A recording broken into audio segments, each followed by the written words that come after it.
સુરતની નવી સિવિલનો એક વિડીયો વાયરલ થયો છે। દર્દીને અસહ્ય પીઠનો દુખાવો થતા તેને પરિવાર દ્વારા ઇમરજન્સી વોર્ડમાં ખસેડવામાં આવ્યો, પરંતુ દર્દીના સગાનું કહેવું છે કે ઇમરજન્સી કેસ હોવા છતાં હોસ્પિટલ દ્વારા ધ્યાન આપવામાં આવ્યું નહીં।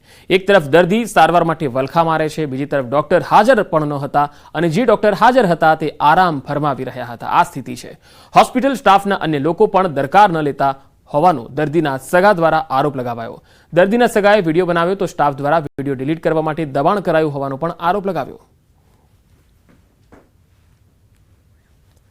તો દર્દીને જલ્દી સારવાર ન આપ્યાનો આરોપ જ્યારે દર્દીએ લગાવી રહ્યા છે, વિડીયો બનાવી રહ્યા છે, તો વિડીયો ન બનાવવાનું અને તેને ડિલીટ કરવાનું દબાણ કરે છે, પરંતુ ફરજ પર જે ડોક્ટર છે તેઓ ઊંઘી રહ્યા છે, આરામ ફરમાવે છે। અહીંયા કેટલાક બાકીના જે સ્ટાફ છે, જે નર્સિંગ સ્ટાફ છે હોસ્પિટલનો, એ પણ ક્યાંક ધ્યાન નથી આપી રહ્યો અને તેમની વાતને ગણકારતો નથી। ઇમરજન્સી વોર્ડનો આ વિડીયો છે સુરતનો, જે વાયરલ થઈ રહ્યો છે અને દર્દીને જરૂરી સારવાર સમયસર આપવા માટે જ્યારે દર્દી તરફના સગા તરફથી કહેવામાં આવે છે, તેમ છતાંય તે લોકો એને ખૂબ જ હળવાશથી લઈ રહ્યા છે, ગંભીરતાથી નથી લઈ રહ્યા અને તેના કારણે જ લોકો હવે હેરાન થઈ રહ્યા છે અને વિડીયો બનાવવા મજબૂર થાય છે। આ સ્થિતિ છે અને હોસ્પિટલની અંદર જે કોઈ પણ નર્સિંગ સ્ટાફ હોય કે ડોક્ટર હોય, એમણે ખડે પગે રહી દર્દીઓને સમજાવટની ભાષામાં સમજાવવું જોઈએ કે શું તકલીફ છે એમના જે સગા છે એમને ક્યાં સુધીમાં સારું થશે।